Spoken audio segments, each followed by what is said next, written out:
તમારા બધાનું સ્વાગત છે મારી યુટ્યુબ ચેનલ કેપી હોમ ફૂડ્સમાં। આજે આપણે બનાવીશું ઝટપટ બની જાય એવી મસ્ત ગુવાર ઢોકળી। તો ચાલો આપણે બનાવવાનું શરૂ કરીએ। હવે આપણે ઢોકળી માટે એક બાઉલમાં ઝીણો ઘઉંનો લોટ લઈ લઈશું।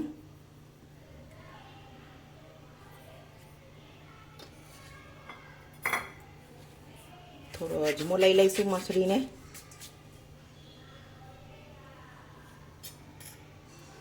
हळदर पावडर, लाल मरचुं पावडर, धाणा जीरुं पावडर, स्वाद प्रमाणे मीठुं, मोहन माटे तेल। हवे आपणे बधुं मिक्स करी लईए।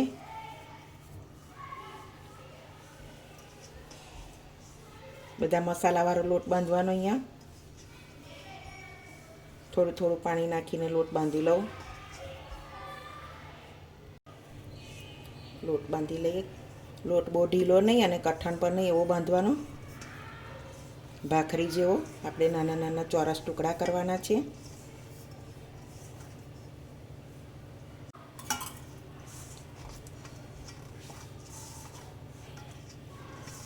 સરસ લોટ બંધાઈ જવા આવ્યો છે।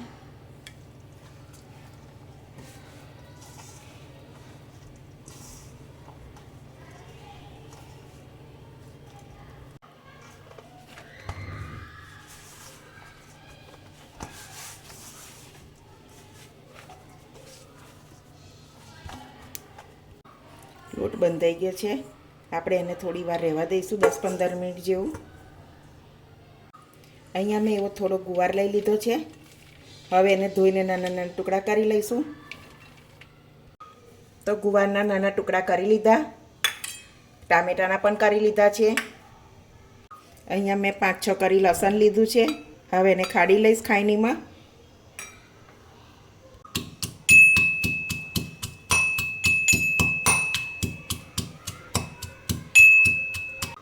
एक टेबल स्पून लाल मरचुं उमेरी दईश। एनी पेस्ट करी दईशुं।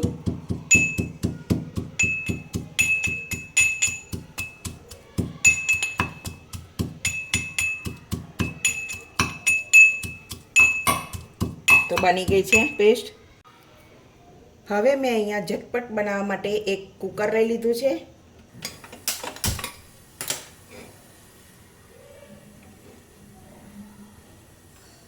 4-5 टेबल स्पून तेल उमेरी दईशुं।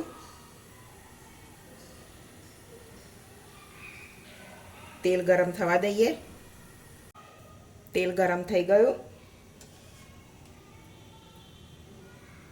अर्धी चमची राई नाखीशुं। अर्धी चमची अजमो। राईने फूटवा दईशुं बराबर।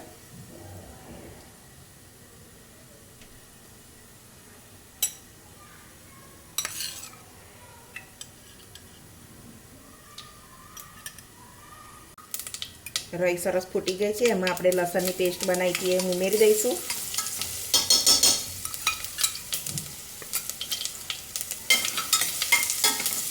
एने शेकी लेवानी सरस। एक टामेटું उमेरी दईशुं। टामेटाने बरोबर शेकी लेवानुं। हवे आपणे गुवार उमेरी लईशुं। એને પણ તેલમાં શેકી લેવાની।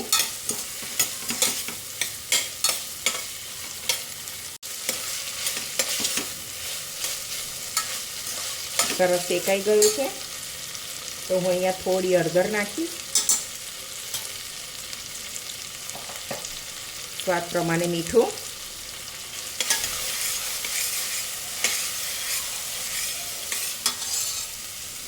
પાણી ઉમેરી દઈશું।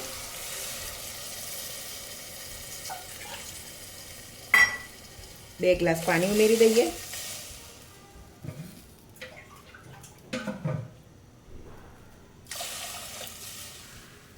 हवे पानी ने बरोबर उकारी लेवानुं।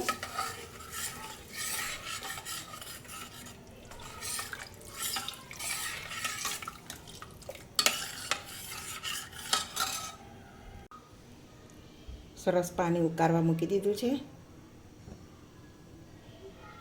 ત્યાં સુધી આપણે લોટ જોઈ લઈશું. તો લોટ પણ સરસ બંધાયેલો છે. થોડો મસળી લઈશું.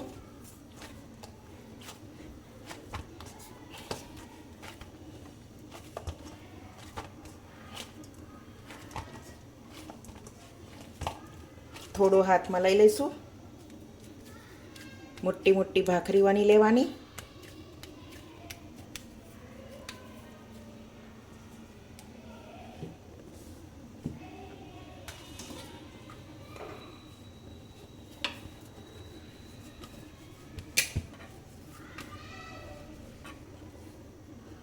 તો આપણું પાણી મસ્ત ઉકળીને રેડી છે. હવે આપણે એને ભાખરી વણી છે એના ટુકડા કરીને મૂકી અંદર ઉમેરી દઈશું કુકરમાં. આપણે એને આવી રીતે એને કાપી લેવાના છે. સ્ક્વેરમાં કાપો તોય શક્કરપારા જેવા કાપો તો પણ કપાય. હું આવી રીતે કાપી લઉં છું બધા.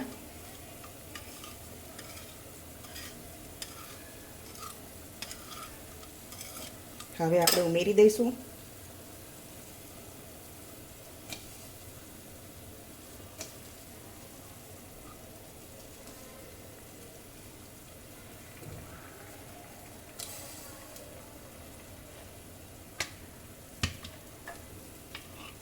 એવી રીતે હું બધા કાપીને ઉમેરી લઈશ.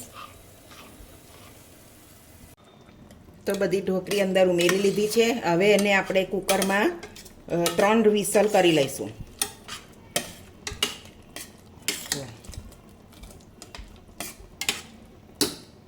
તો આપણી ઢોકળી બનીને રેડી છે. હવે એને આપણે એક બાઉલમાં કાઢી લઈએ.